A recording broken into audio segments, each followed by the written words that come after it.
Welcome, dear listener, and thank you for joining me for this special Halloween edition of Dead Hand Radio. I'm your host, Andrew Hall. What we're about to embark on throughout these coming days leading up to Halloween is a series of interviews with people from all walks of life who've experienced some of the most harrowing, spine-chilling tales you've ever heard. We're talking ghost stories, haunted buildings, cursed lands, myths, legends, and lore, the likes of which many have never heard before. Some of my guests are new, most are returning visitors of the show, and have agreed to share with us, in some cases for the first time ever, their personal experiences of unexplained and hair-raising stories from beyond the veil. Consider this your final warning. Those who choose to proceed may have their sanity challenged, question reality, or lose their mind with fear from these tales of the unknown and unexplained. And now, the Dead Hand Radio Halloween Special.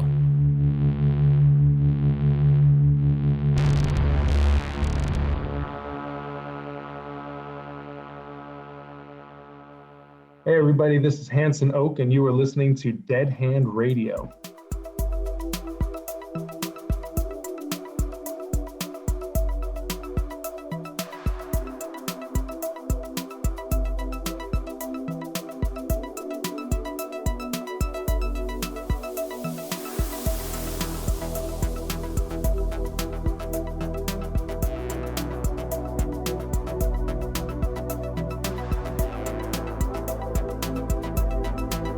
So welcome to Dead Hand Radio, and thanks for joining me for this special Halloween edition of the podcast, man.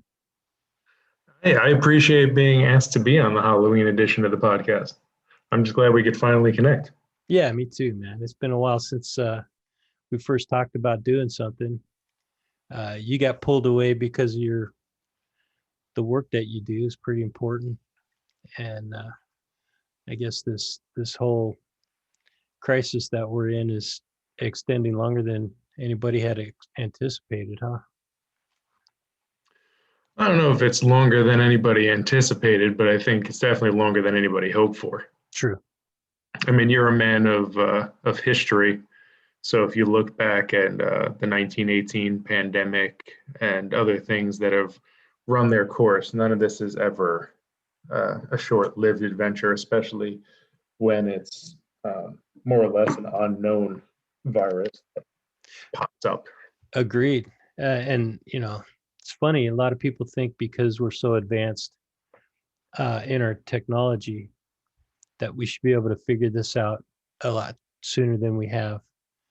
But I don't know. I mean, science has to take its course, right? Well, it's funny because it's kind of like cell phones.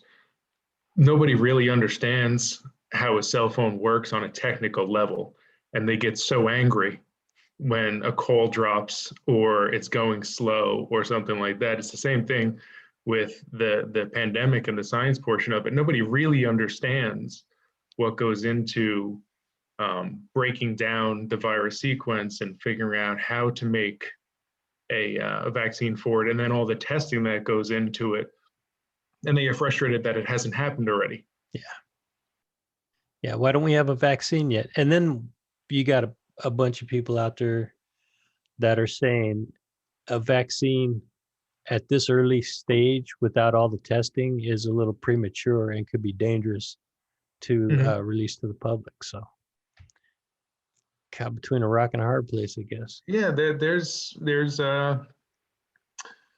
there's fear on both ends of it. Some people, they can research this thing and get a vaccine out in 4, 5, 6, 10 years and they still wouldn't trust it. Yeah. And then there are people who, if you told them they can go back to getting drunk at a bar and whatever tomorrow, if they just shove it in their arm, they won't even ask a question. Right. And then they'll grow a third ear or something and be like, where did this come from? Yeah, whatever, man. At least I can get back to the bar. Yeah. Yeah. Where do you land on it all, man? I don't want to get political, but I know that you're in the field, so you've got a little more insight than most people. But I mean, I'm not a political person. I think like most people, I fall in the middle. I think it's dumb if you subscribe completely to one party or the other and let them rule every opinion that you have and you can't sway from it. As hard as a Republican as somebody might claim to be, or a Democrat, and they might fight the point, I can't imagine that anybody agrees with everything all the time.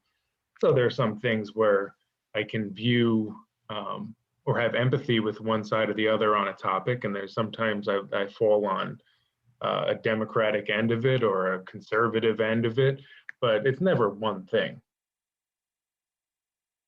I think that's where most people actually land, and except for the extremists. Mm-hmm. And that's what you see about in the news because that's what people are paying attention to. Right. Um, but on the vaccine, I was more curious as to where you fall on if we come out with a vaccine like before the end of the year. Is that something that you would uh, be willing to take yourself or to distribute to your children? Or would you be a little bit more cautious and wait until maybe a year has gone by and then uh, go in for that? Well, I think you have to look at the science of it. I think, I'm not a religious person, so I think at some point in my life I decided that if I don't believe in miracles and I don't believe in some divine intervention, then I'm going to have to sort of put my faith into science, because there's method to it that you can study and you can look at. Um, Generally, it's peer reviewed. I mean, if you let's get away from the conspiracy theory that the whole point of the vaccine is microchip the public and to control population and this and that. Let's get away from all that nonsense and just look at strictly the science portion of it. And to me, they're going through the steps that they would normally go through. One of the reasons that it's faster isn't because they're rushing, it's because the funding for it is readily available. That's a big thing to understand, is that a lot of times studies take years because they need the money behind it. Um, if you look at any of your pharmaceutical companies, where do they put the money? They put the money into where it's going to have the most impact. So if you have some disease that's only killing, but it's only killing a few hundred people versus some disease that's killing tens of thousands or hundreds of thousands or millions of people a year, whether it's in developing worlds or developed, um, the more bang for the buck is going to be where you can save more lives. That's a fair point, and it's something that I think gets overlooked. A lot of people, or several people who think about these things on a deep level, have equated this response, the scientific community's response to this pandemic, to at the end of World War II in the Manhattan Project, Right. and what they were able to accomplish in a relatively short period of time. Right. And technology has a lot to play with that too. I mean, besides the fact that it's all hands on deck, your studies, everything's fully funded. They have no problems, and God bless them, they have no problems finding volunteers. I mean, people are willing to take that shot in the name of science, in the name of humanity, for their families, for whatever their reasons. They're completely putting their own personal safety aside for the betterment and of the vaccine, and for humanity in general. So they're not skipping steps. If you look at the science of it, they're going through this exactly as they would. The size of the sample group for the third stage of the vaccine tests, it wasn't like, okay, well, generally speaking, we have 100,000 volunteers that we have to study, but because we're in a hurry, we're only going to do 15 people and hope for the best. But they're going through the standards and the practices that they normally would. And keep in mind too, this isn't some shady. I know a lot of people are having trouble trusting the government now, and in general, there are people who would never trust the government. They may trust science, but they don't trust the government. There are people who don't trust big pharma in general. Or now that big pharma and the government are dancing together, they certainly don't trust it. But if you look at these companies, the people that are developing this, there are brilliant people, and this is what they do. This is why they get up in the morning. This is their passion. This is why they went to school. They're brilliant people behind this that want to say, you know, they're saving their own lives and their family as much as anybody else. So I don't buy into the politics of it. I get the fear of it, but again, I think it's disturbing to me. And I talk to people I work with about this, and I talk to my wife about this. If you look at the 1918 pandemic with the flu, um, and you look at the news articles and everything from the beginning of that crisis, go month by month and get to where we are now, it plays out exactly the same. Really? Exactly the same. That's interesting. You're talking about people who think, I mean, you know, everybody likes to think they're original. But if you look back at the articles back then, you'll see the same arguments against masks. You'll see people are saying you need to wear masks. You'll see people in hospitals, doctors, the government, local government saying you have to wear a mask, and then people equating that to government tyranny and censorship, et cetera, et cetera, et cetera. If you look at when they were talking about vaccination and all sorts of stuff, and they were making it so there was a thought where it would be a mandated thing, which, you know, in America, we're more individualized as a society than we are finding a commonality with each other. And that doesn't matter if you live in the same neighborhood.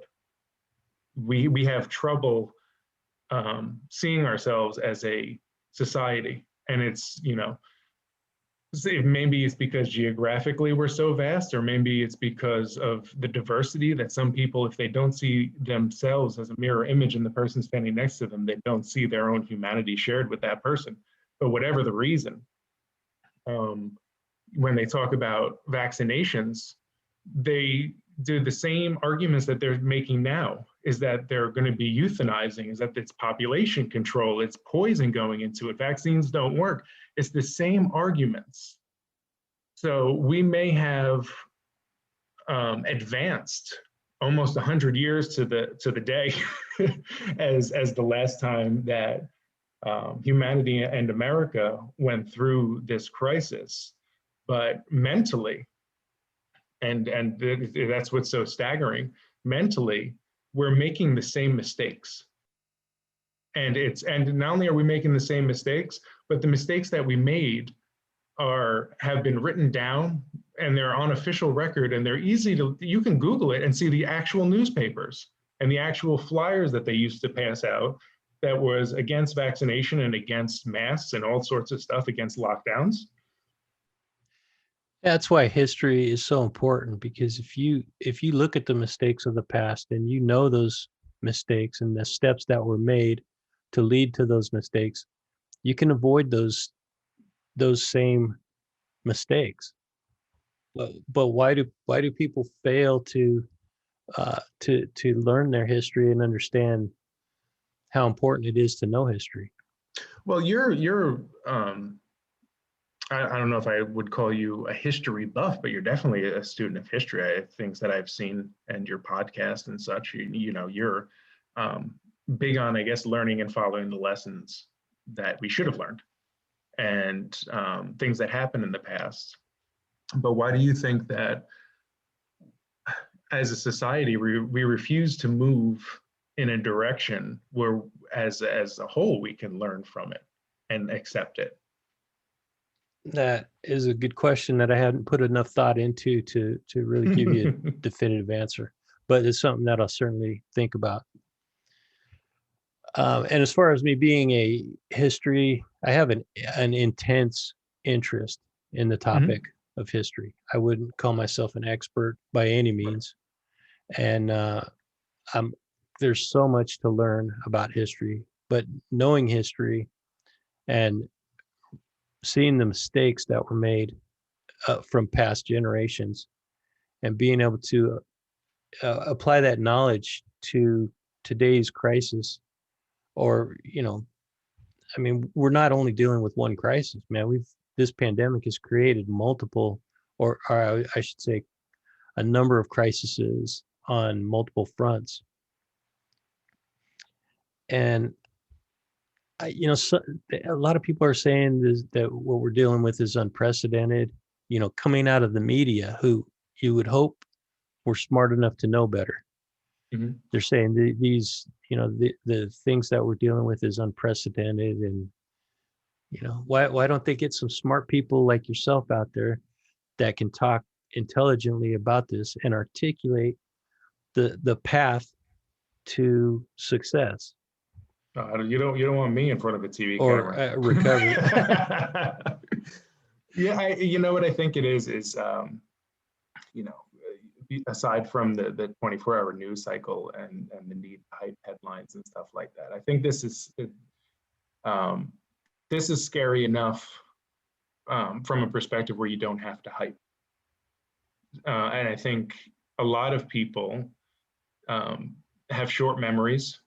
So to say something is unprecedented, you know, we live in a time where everything is second to second. There is no long term. As from an evolutionary standpoint, it doesn't make sense for anything to have the mindset to either look into the future too far or think about the past too much. It's the present where you survive. So I think that might have something to play into it.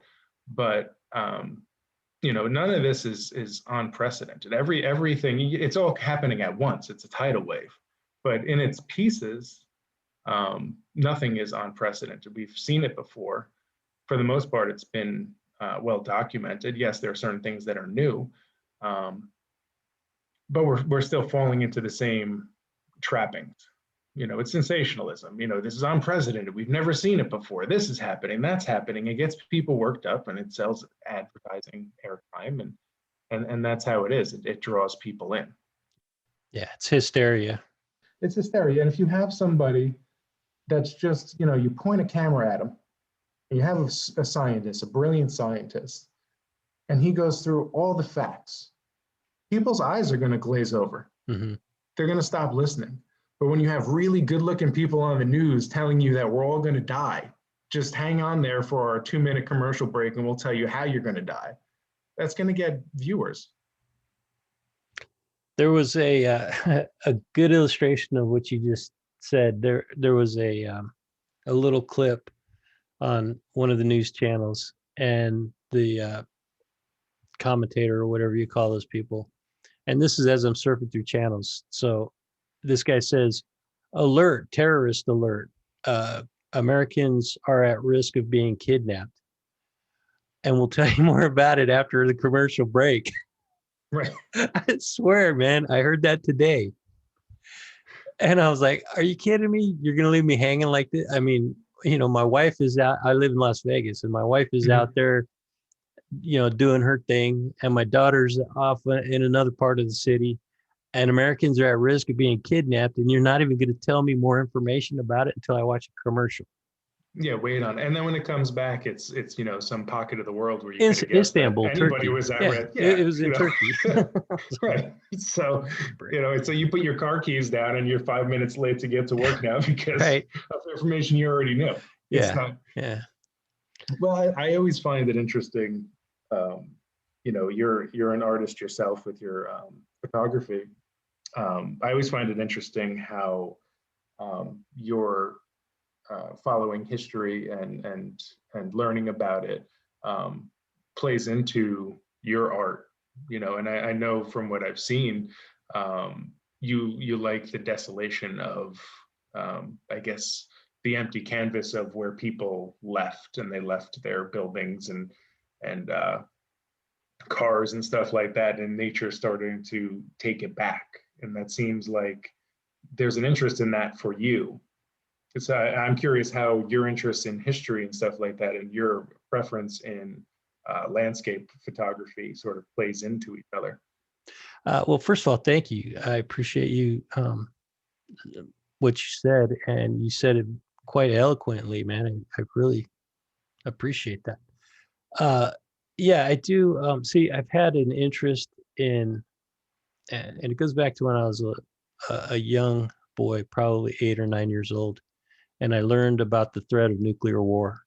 Mm, Growing up with that in the 70s, and the propaganda that was going around back then, we didn't know if we were going to live through the century, or I mean, through the decade, let alone the next century. So it was mm. there was a lot of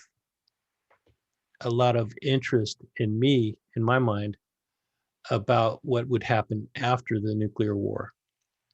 There was also a bunch of movies in pop culture that were about post-apocalyptic um, world and how it would look. Hmm. So that was something that really captured my imagination, and that, along with the historical implications of where we had been and things that had happened in the past, and how could we prevent that from happening, because I do see the beauty in desolation and abandonment, but I do not want to live in a world where that is everywhere. Hmm. That's the last thing that I would want to do. And so I am totally against nuclear proliferation. Um, and that's not a political statement. That's a Hmm. humanistic statement. I think the more nukes that we have, the more dangerous our world is. And if we can get rid of all nukes, the world would be a safer place. So you don't buy into the argument of if everybody had them, nobody would use them. Deterrence through Mm, mutually assured destruction. correct. I don't know about you, but anybody who buys into that um, really needs to study history, because if humans have a weapon, they're going to use it. And by thinking that your enemy is not going to use it because you have a bigger one, it's folly. You know, let alone the possibility of the um, the number of accidents that have happened and are we're still at risk for happening again. We've been lucky to dodge that bullet of nuclear war. Where do you think the threat of nuclear? I'm sorry to take over your show here. Hey, man, it's cool.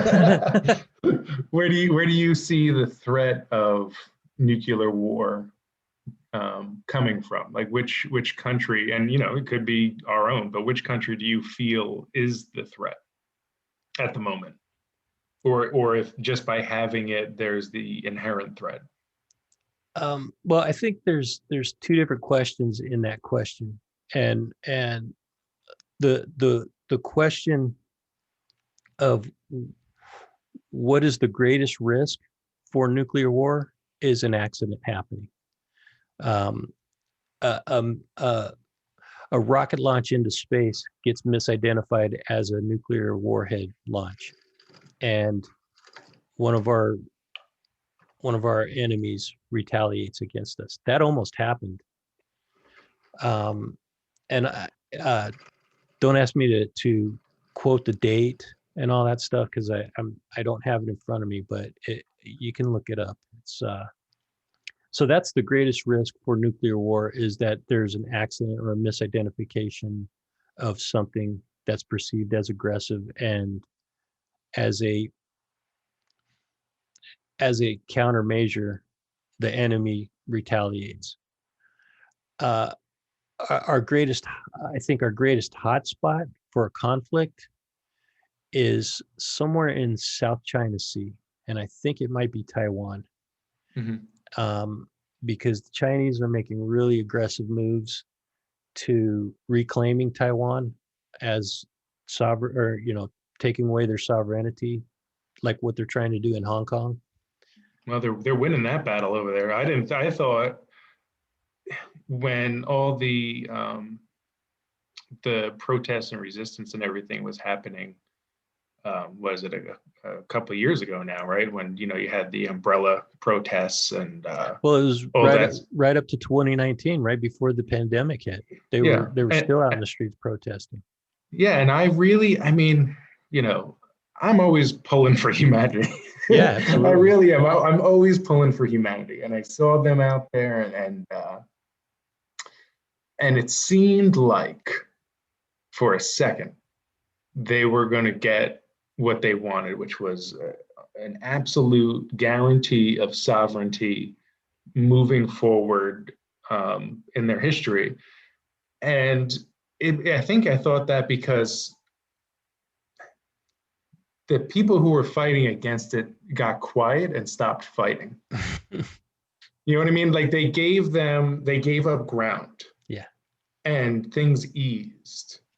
And maybe, that's the most ominous sign. But when you're constantly having pressure put against you and then the pressure lets up, I think your first instinct is that you've succeeded in something. They won the When battle, but the war was not yeah, ended.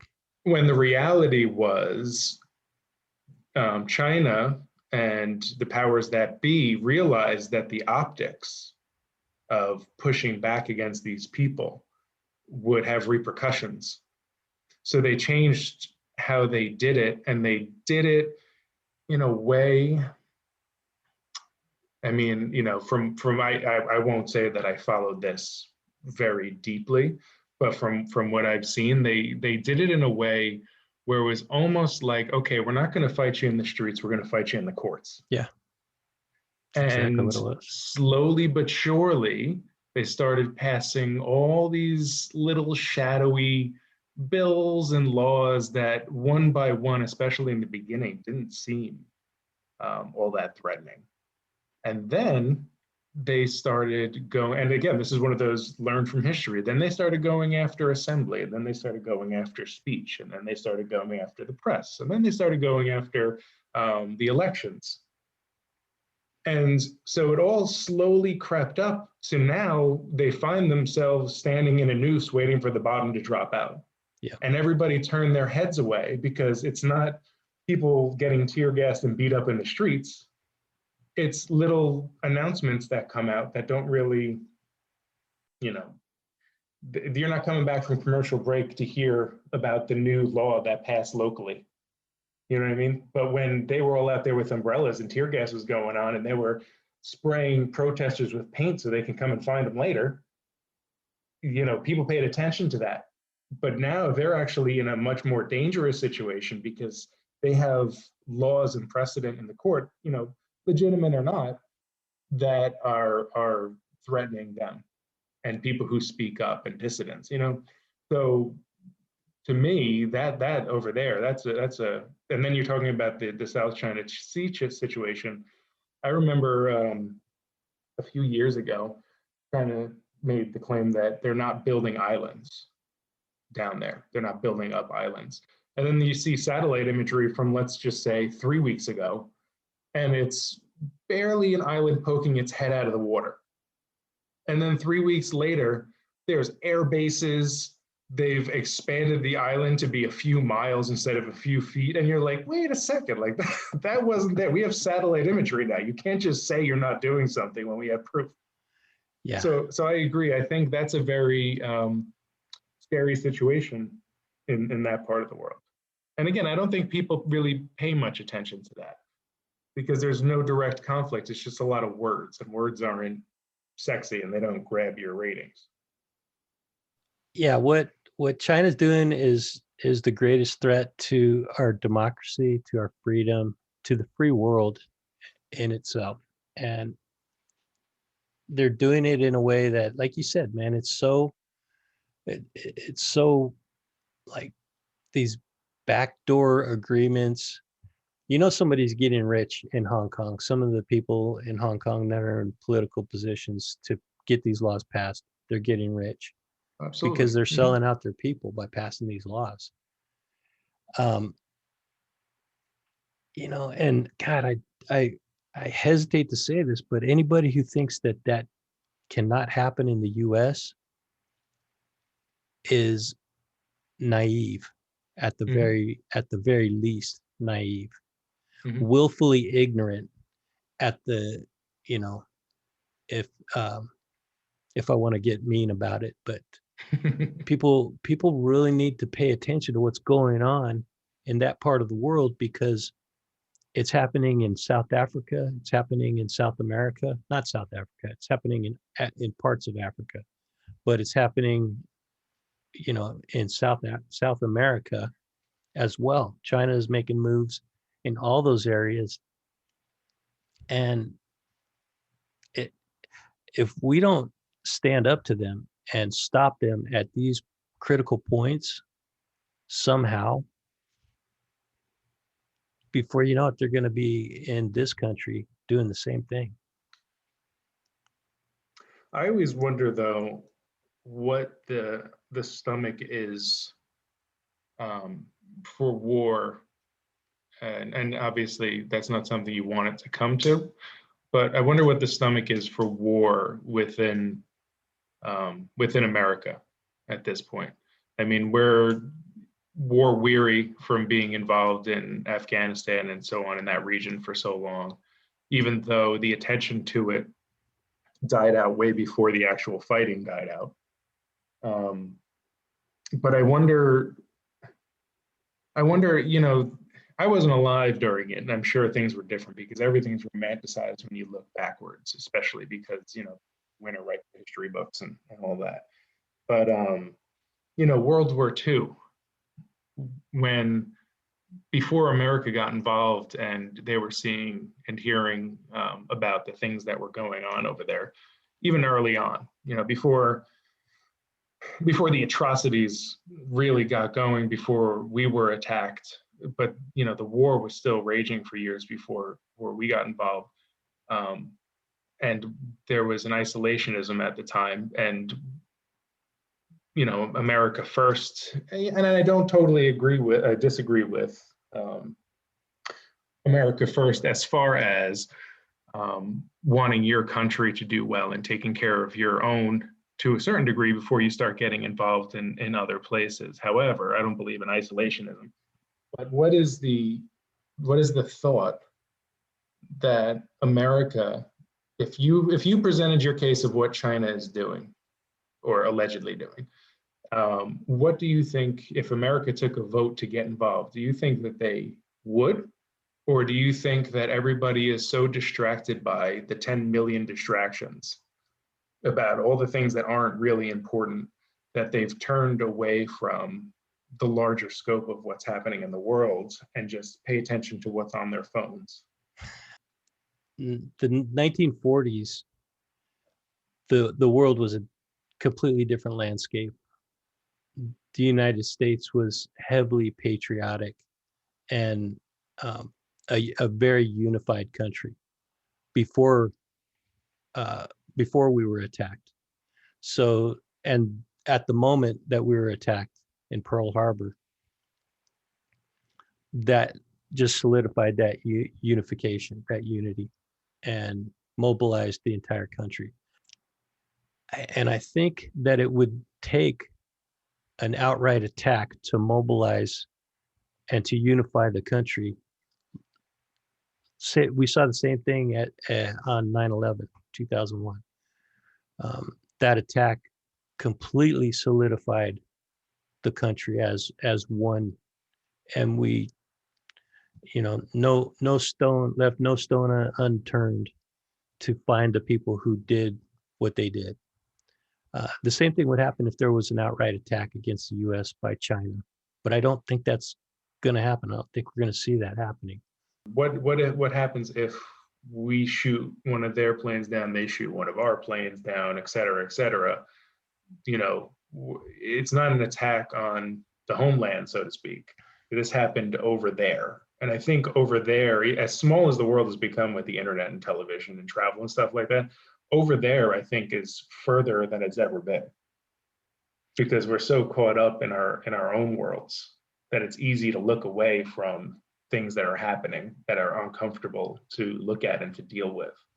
So do you think it would take an actual assault on American soil. And when I say American soil, I don't mean, an American territory. I mean an American, Hawaii again, or mainland, for people to actually come together. I think it would take more than a perceived accident, an accidental shoot down of one of our planes. I think if there was a sinking of a battleship, no, we don't have battleships anymore, sorry, an aircraft carrier, if it was the sinking of an aircraft carrier in the South China Sea, and it was implicit that China did it, but all sides of the political spectrum in the US would solidify and come to an agreement to declare war on China because of that. But I think anything short of that is probably going to be brushed over and painted as an accident or a posturing. And so it would have to be something extreme that would completely unify Congress to come to an agreement and declare war on a country.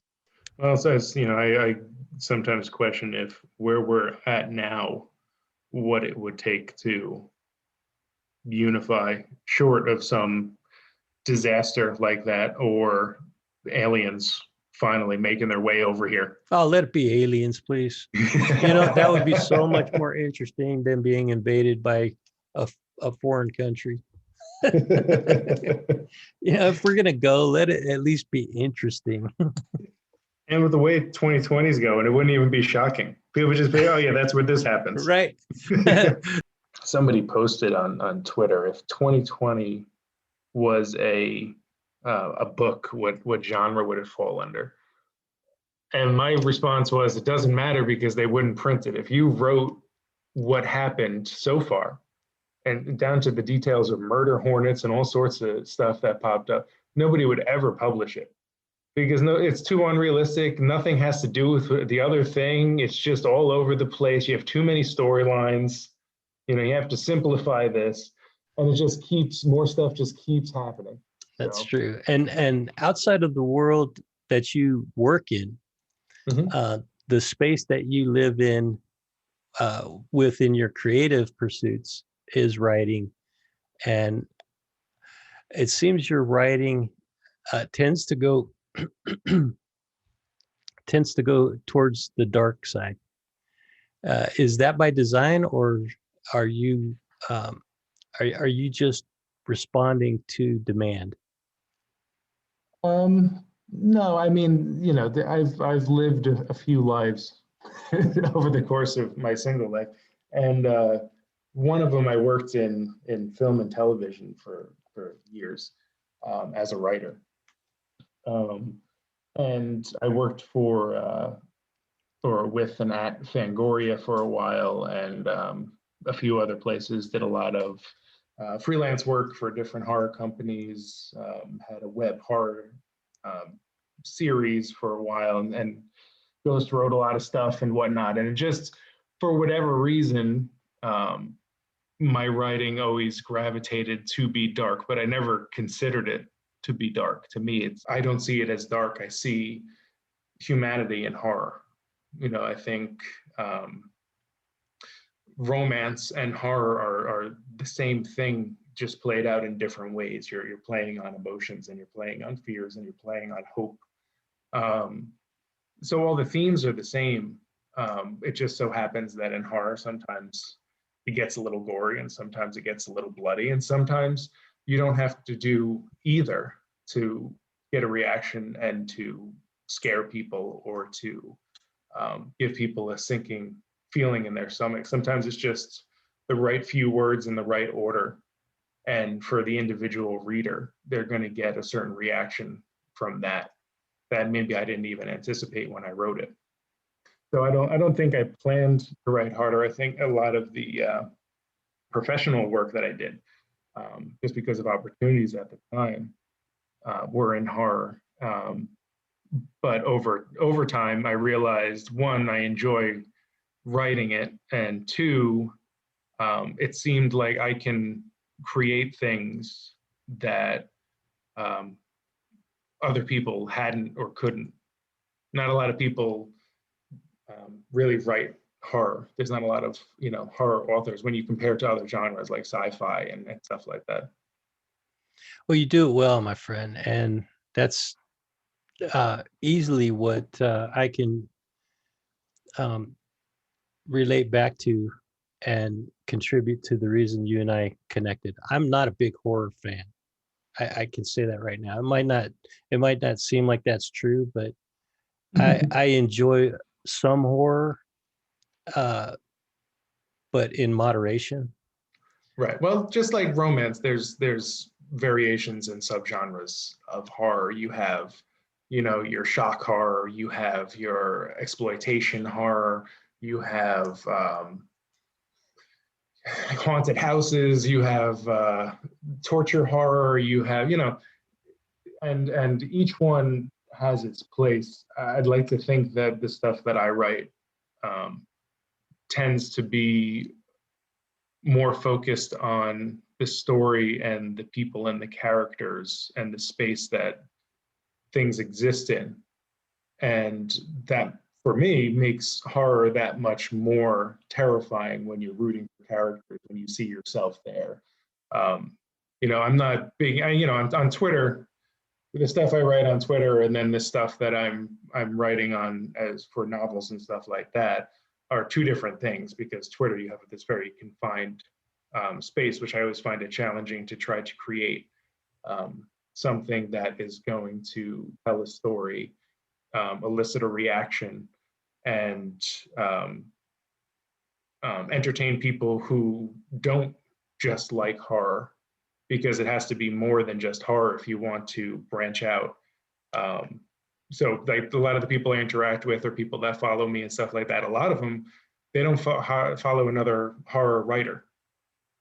And I take that as a compliment, because it means that I'm doing more than just shock horror or gore, which again, there's nothing wrong with that. That's just not the area that I prefer to work in, because I think you limit yourself into what you can do when you work in an arena like that, because that's when people come for a horror movie. You can tell 1,000 different ghost stories and people will come and see it, but you're telling the same torture story and you're selling the same gore story, and your audience that watches those gore movies, that's what they're there to see. You start putting storylines and trying to get um, you know uh, change it up, and you're going to lose that audience. Whereas people like yourself, you may not watch a lot of horror, but when you watch a horror movie, it's a good movie that so happens to be horror. Exactly. And that's how I would categorize your writing. Your writing is very psychological, or another word that I can apply to it is cerebral, because it makes you think. But it's and I'm talking about your writing on Twitter, because have I didn't even know your backstory, because there's nowhere on the internet that I could find a biography about you. That was a mystery. Hanson Oak, as I stand, is a collective of time and experiences, and where I've come in the craft. So what you're going to find out about me now is in the lifetime and the lifeline of who I am now. It's disconnected from where I was, though all of those things still have a very profound effect of what I'm doing now. Obviously, they led me to it. Yeah, yeah. I've always thought that Hanson Oak was a pen name, and you don't have to answer if it is, but it is one of the coolest pen names, if it is a pen name, and if it's a real name, hats off to your parents, because that is a cool name, man. But yeah, it fits. It just the whole persona that you've created on Twitter is just an interesting work of creativity, in my opinion. From the name of the account, the profile photo you got up there, it doesn't even show.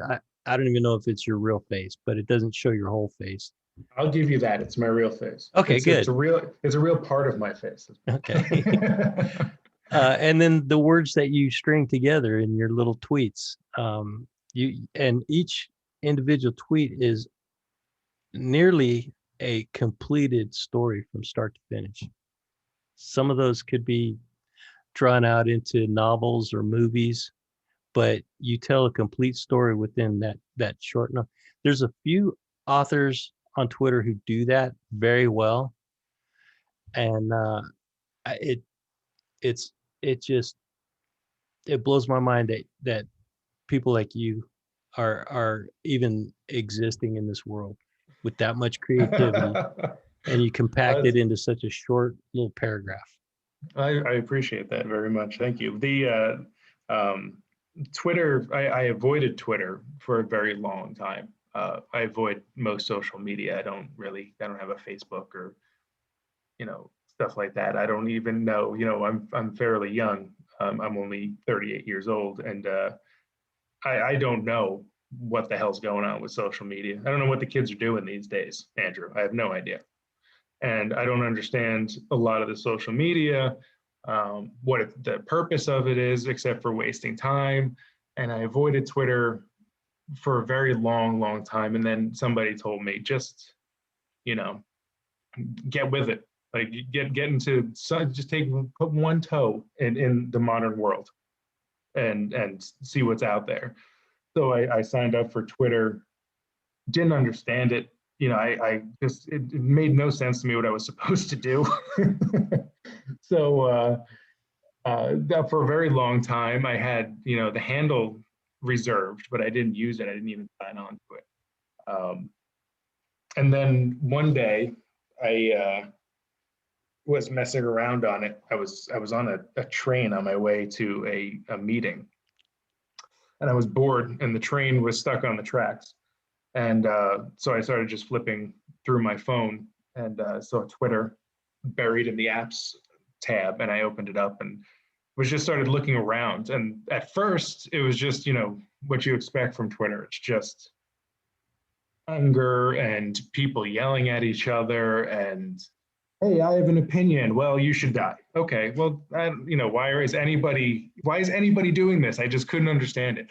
And then I forget exactly what hashtag I used, but it got me more into the world, into the little secret corner of writing Twitter, where for the most part, people are civil and encouraging and creative. And then when I discovered that, Twitter started to make sense. And then what I could do on Twitter that I might enjoy or might introduce me into that community started to make sense. And I got a clear picture of it. And then I've only been on for, I don't know, a little over a year. And so then I started toying around with it. And it's interesting that you bring up, I know you said you haven't read any of my longer stuff, but the Twitter, a lot of times I'll use as a warm up when I'm sitting down to write, just to sort of get the brain flowing. And then I'll start working on whatever project it is that I'm working on. But a lot of the tweets in Twitter, I'll flag things that I really like. It's kind of like a notebook or a little public journal. And a lot of it has found its way into my longer stories. There's a piece called They Came from the Sea and They Went to the Stars, which was in an anthology that came out last year. It was the Dark Tides anthology, and it featured a lot of really great emerging writers, and it also featured Stephen King and Neil Gaiman, and it was a charity piece. But really a great collection. Even if I wasn't involved in it, I'd totally recommend it. A great collection of stories by some great writers. I think Gestalt Media put that out. And a lot of the characters that were in that story actually originated on different little Twitter bits that I wrote and then I marked, and then I figured, like, this person or this character is interesting. I'd like to explore them in a different setting. And they found their way into that story. But even two of the longer stories, the novels that I'm working on now, started out as tweets. So for me, I kind of found a way that Twitter and social media works, and I've connected with some great people like yourself um, that I wouldn't have otherwise ever found. Um, so I guess there is an upside to it. However, outside of writing Twitter, it's still a dumpster fire, and I won't ever defend Oh, no. what happens. It's 99% noise. And if you can just tune out that noise and, like you said, find those little nooks and niches of people, you can find the best people from all over the world. The internet does have its negativities, but it also is the most powerful communication tool in existence in history. Mm-hmm. And I've met some of the coolest people, and I've talked to some of the coolest people in all parts of the world. Without it, I don't know. The world is certainly a different place, but I think it's a better place overall because of it. I agree. I think the only way that we're going to, you know, as cliche as it might sound, the only way to get through the darkness of what it is to use um, the goodness of what it is. In order to fight the darkness, you have to be the light. You have to do good at every opportunity you can. And that doesn't mean trying to convince other people they're doing wrong. That just means you do what's good. Be the change you want to see in the world. There you right? go, man. That's you go. the simplest That's statement, but so I mean, profound. The story that you told about the Norse mythology, and you told it beautifully, man. I did listen to it.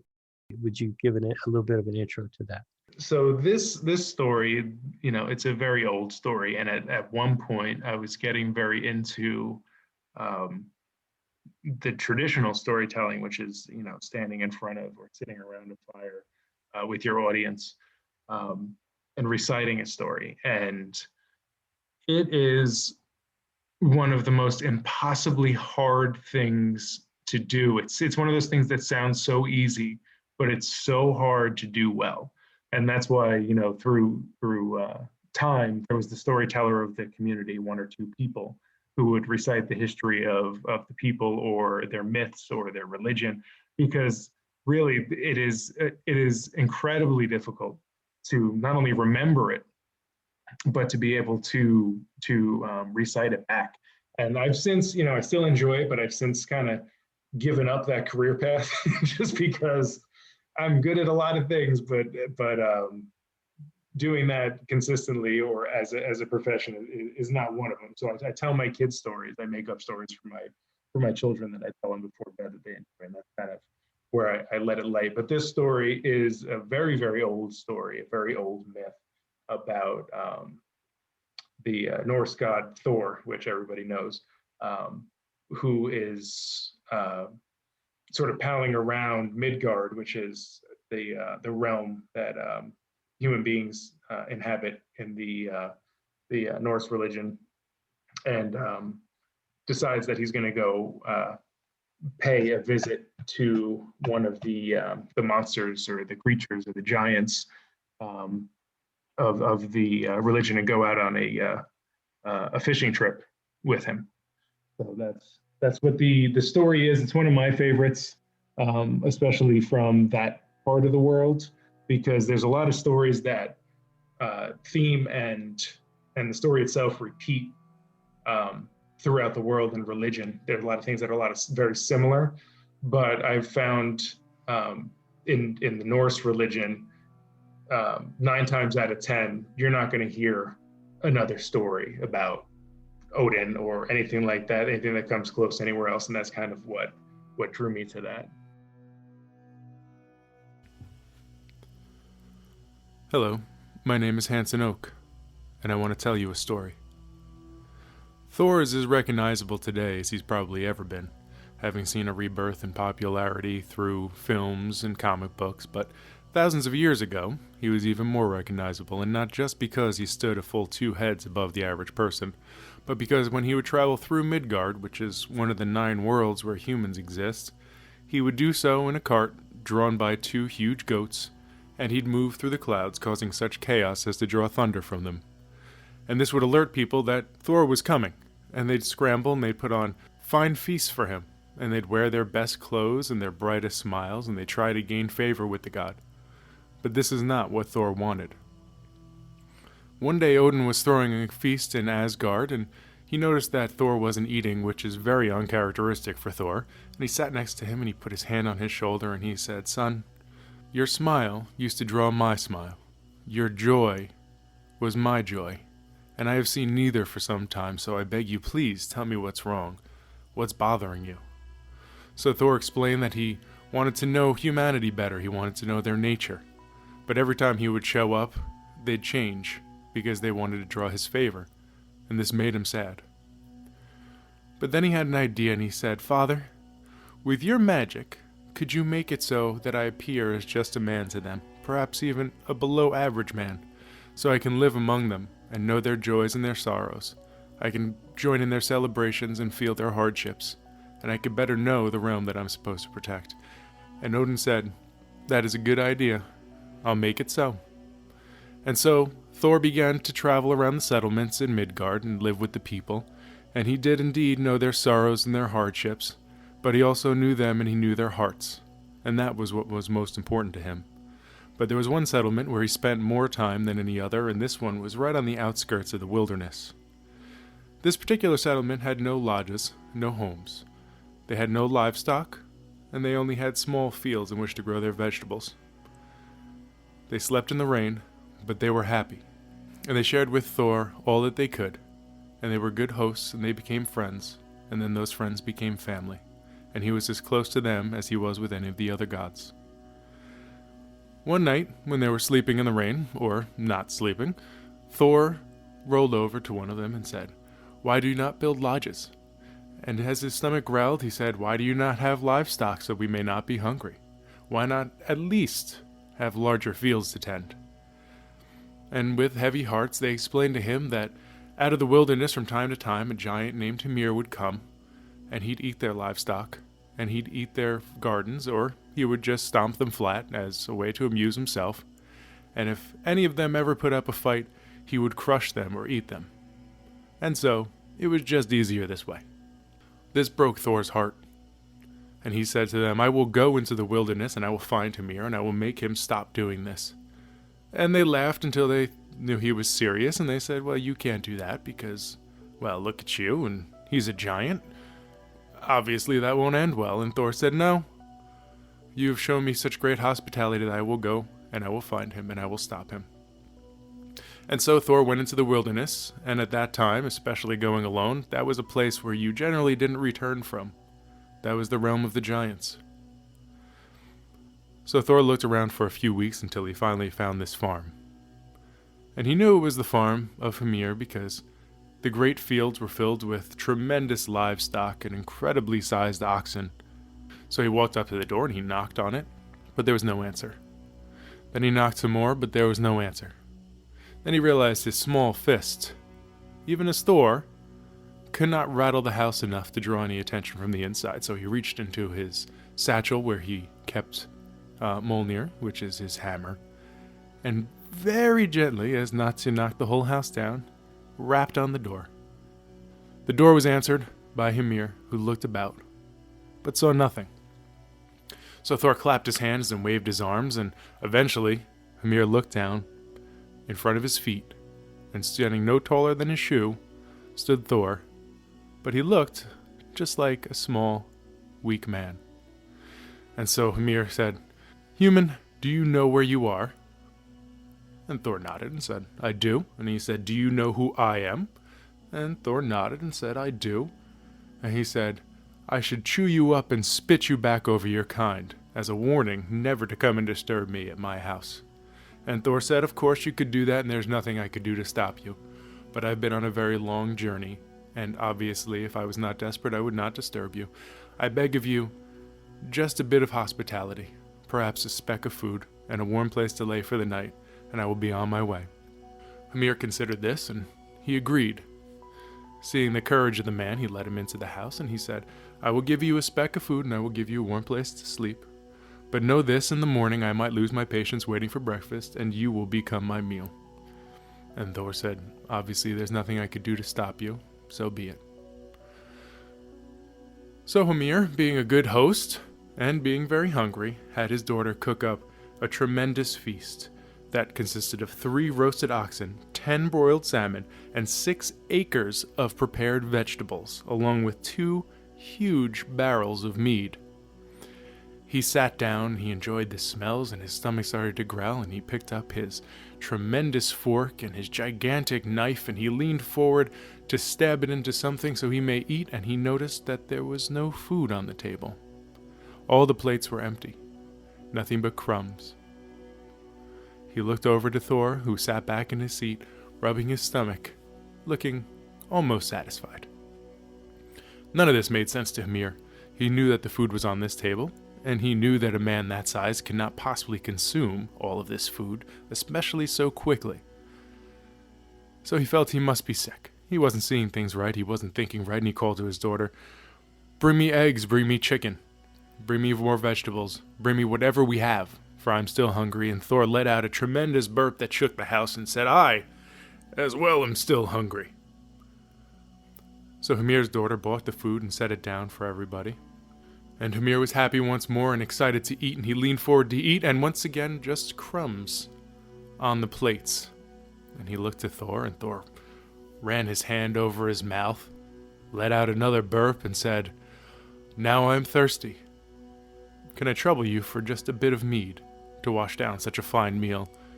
And Hymir motioned to his daughter and said, "A thimble of mead for our guests." And she brought over the thimble, and he drank it quickly and said, "That is not quite enough to wash down what I have eaten." So he walked to the one barrel, and he lifted it into the air, and he brought it to his mouth, and he drank it empty. Then he walked to the next barrel, and he lifted that one, and he put it to his mouth, and he drank that empty, and there was no more mead to be drunk. Well, Hymir was beside himself. Not only had he never seen or knew that a man was capable of eating that much food, but now he had no more meat in the house, just 2 empty barrels. And he stood from the table, and he said, "Surely I'm not right. I'm not feeling well. I will take to the night, and I will go to sleep, and in the morning I will most likely be hungry, little man, and you will be my breakfast." And Thor, stuffed to the gills, leaned against the wall, sucking some meat out of his teeth, and said, "So be it. There's nothing I can do to stop you, if that's what you wish to do. Good night." The next morning, Hymir came into the room and found Thor sleeping in the corner, still looking quite satisfied, and he nudged him with his foot, but this was a giant's nudge, which sent Thor flying through the side of the house and into the fields, disturbing the livestock and being woken up by the bright sun, and he got to his feet, and he was very angry, because Thor does not like being woken up. And he reached into his satchel for his hammer, and he turned, and he saw Hymir coming out of the front door, laughing, and he returned the hammer. And Hymir said, "I am sorry, little man. I just meant to wake you, not kick you through my house. But I am surprised that my kick didn't kill you outright. I have something for us to do today, before you leave." And Thor said, "What is that?" And he said, "You have eaten me out of all my food, and you have drank me out of all my mead, so we will need to replenish some of it. Today we are going fishing."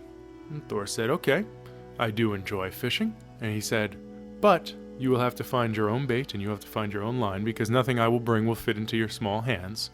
And Thor agreed to this, and said, "I will find some bait, and I will meet you down in your boat." So Thor looked around, and looked into the fields, and he saw the oxen. And he walked to them, and he pet one. And he put one hand on one horn, and one hand on the other horn, and he twisted and broke the oxen's neck, and then ripped the head clean off, and dragged it down to the boat. Hymir was frozen, midway through untying the line, staring at Thor, never having seen a man with such strength to rip the head off of one of his giant ox. And Thor jumped onto the boat and said, "Well, let us be off then. I have found my bait." And Hymir said, "Well, little man, don't be frightened when I row us out into the ocean, far to where the finest whales swim." And Thor said, "Well, giant, don't be scared when I offer to row further still." So Hymir laughed and began to row, and they rowed for about an hour until the landscape was just a sliver on the horizon. And he said, "This is where we will fish. This is where the whales are." And he threw his line over. Thor looked around, looked into the water, and he did indeed see some whales swimming around, but he thought them a bit small, and he pulled Hymir's line out and handed it to him and said, "I believe there are bigger fish still to be found, deeper and further out." And Hymir said, "Have you seen these fish?" And Thor said, "Well, not personally, but I've heard stories that there are bigger fish out further." And Hymir said, "Fine, we will row, but I'm getting hungry and know that I might eat you." And Thor said, "Obviously there's nothing I can do to stop you, but I do feel like there are some bigger fish out that way." So Hymir rowed out further. Now, the land that they've left, just a speck on the horizon, and Hymir stopped and said, "Is this where we shall find these fish of yours?" And Thor said, "No, we must further go." And Hymir said, "Well, surely you don't mean to go further than this." And Thor said, "If you would like, and you're getting tired, I will row." So Hymir handed him the oars and said, "Bring us to this fishing ground you speak of." So Thor rowed, and he rowed for hours, and he rowed out further than Hymir ever thought possible. He didn't know the ocean extended this far, and the waves were 100 feet tall. The ocean was rough, and the skies were gray, and Hymir was very frightened. And he said, "Surely we can go no further than this." And Thor said, "Oh, a little further still." And he rowed, and he rowed, and he rowed out. He rowed until Hymir screamed for him to stop, because the oceans were so rough and the skies so dark that the sun could not penetrate. They were in the shadow of the edge of the earth. And Hymir said, "Please let us go back. Anything in these waters would surely be the death of us. Turn around, we will catch some whales and I will cook them for you, and you may be on your way. I will not eat you." And Thor said, "No, but we are where we need to be." And he took the head of the ox, and he tied it to the anchor of the boat, and he threw it overboard, and he let it sink. And they stood for a moment and waited. Hymir, far too frightened to fish, just listened as the waves crashed around them. Then suddenly, the boat jerked, pulling forward at first, and then again, this time down. Something was pulling them under, something so big and so strong that Hymir had never seen anything like it, and he screamed out, "I think you have something," and sure enough, Thor gave it a tug, smiled, and said, "I'd say you're right.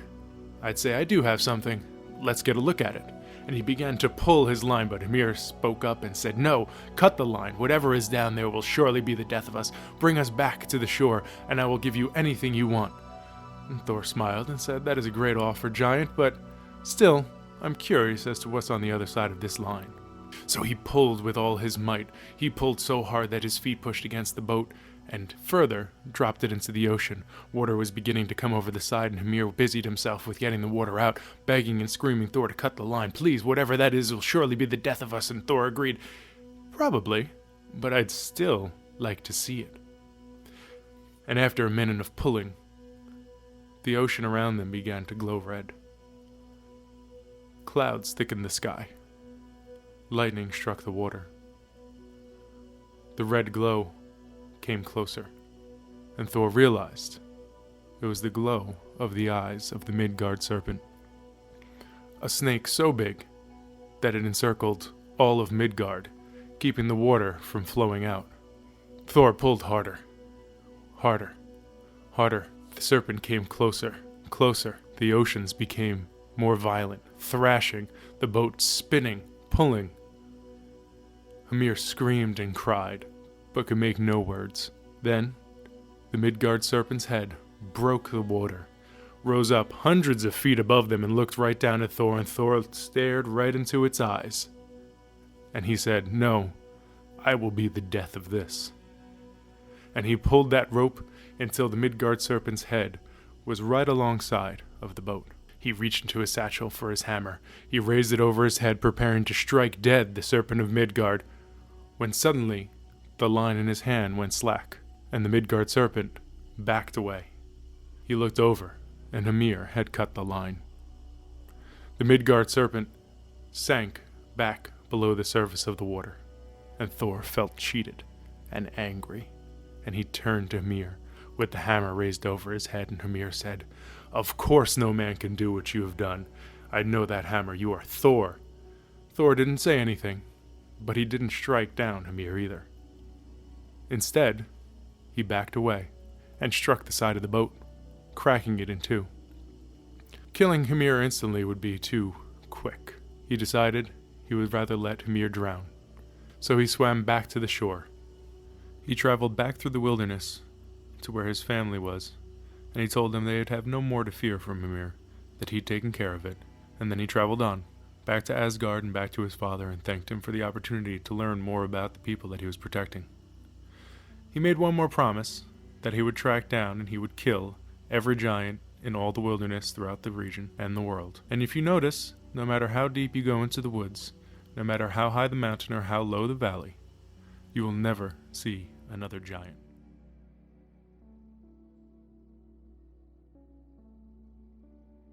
I had never heard that story before, and it builds in intensity.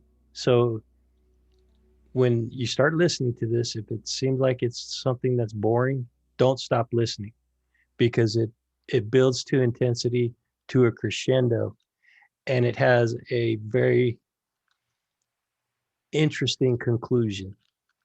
I will leave it at that. And the way that you told it was beautiful. I appreciate it. I could have easily seen you doing audiobook narration as your other career if what you weren't doing wasn't successful.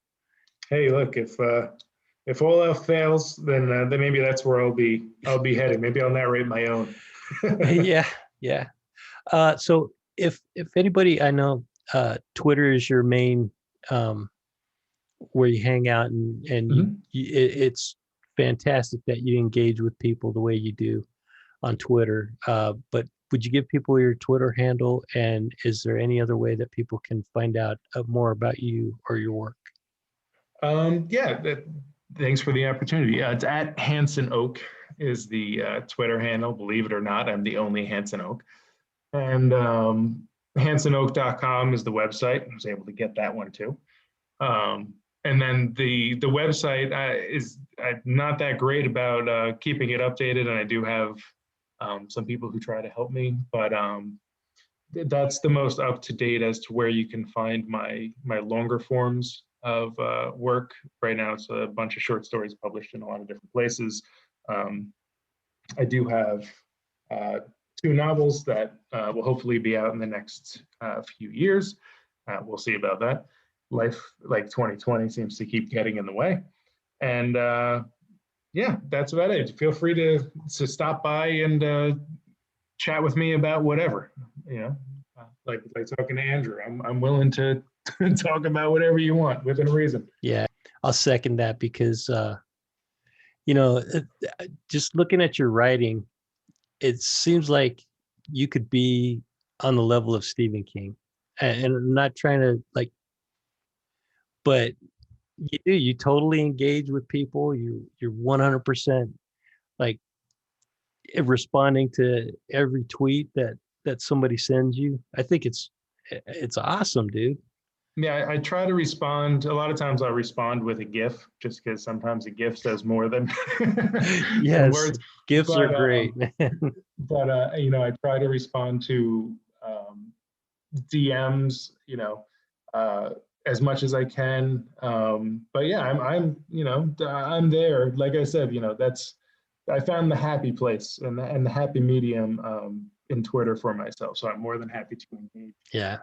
I'll block someone so hard that they'll disappear in real life if they start getting off topic with me, because I'm not there for that. I'm there to, it's enjoyable meeting people and seeing how other writers work, and if I can help younger writers with anything with that, I don't have a vast experience, but I have a good amount of experience with writing, and I'll help out and try to lead the way as much as possible. But yeah, I'm open to the conversation. Sometimes it takes a little while to get back to people, but I generally get back to everybody. That's cool. So I'm going to ask you, do you have a personal spooky story that you'd like to share for this episode? Personal spooky story. Something that'll curl your toes or blow your hair back. A dream, a ghost story.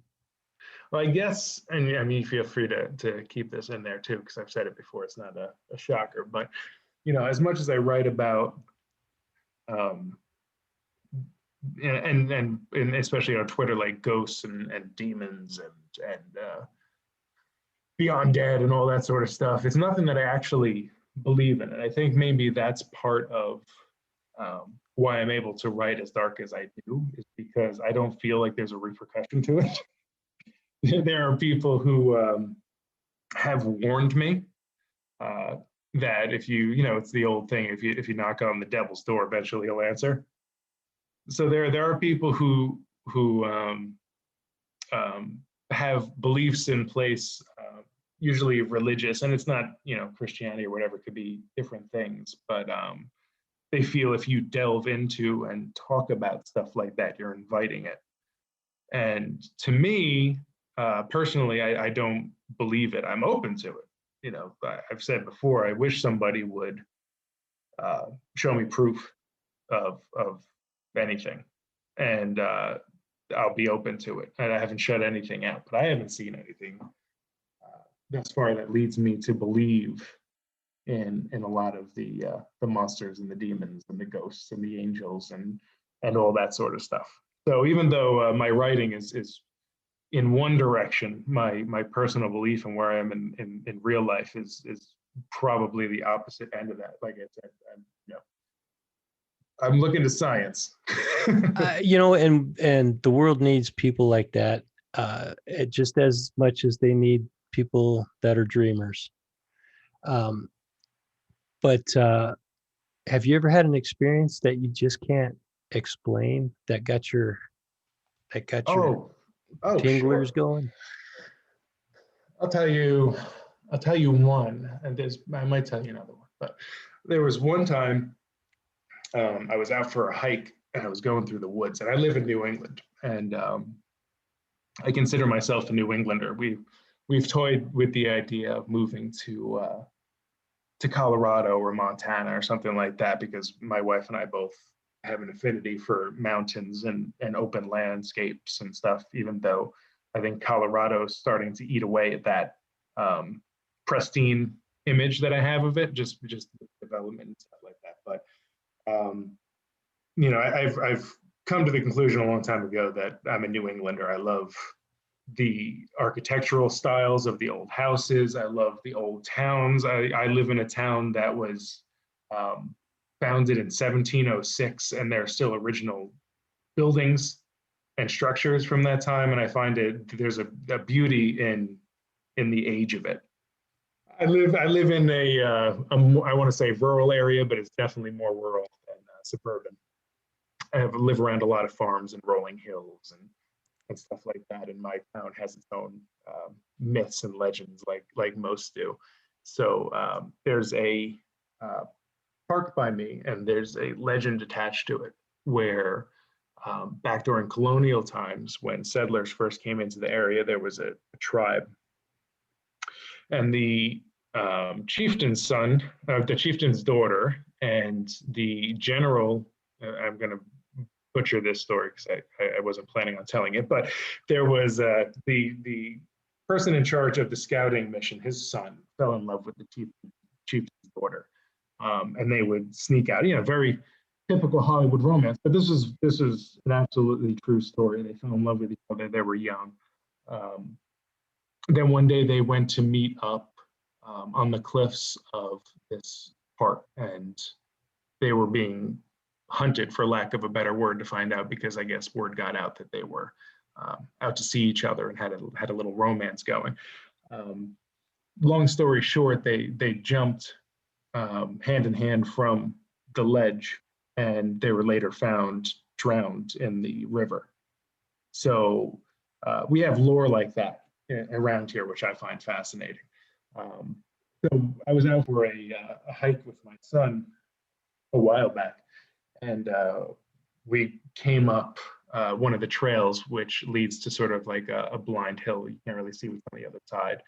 And we came over, and there was a woman sitting against a tree as we came down, and she looked at me, and there was nothing, you know, really odd about her, out of place. It wasn't like she was wearing old-timey clothing, and she wasn't stirring a cauldron or anything like that. It was just a woman sitting against a tree, and we came down the hill.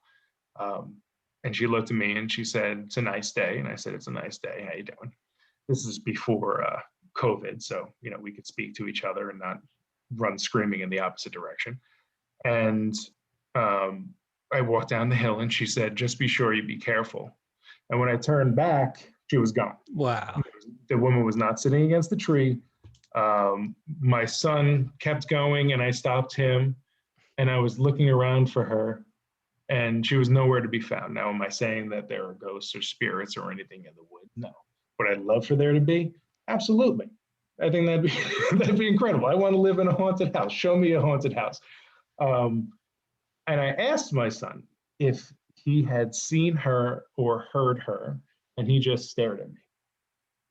So, on top of the possibility, which I won't rule out, that it was some sort of premonition or spirit or what have you, it could have also been a mild stroke, because he had no idea that it happened. He didn't know who Dad was talking to.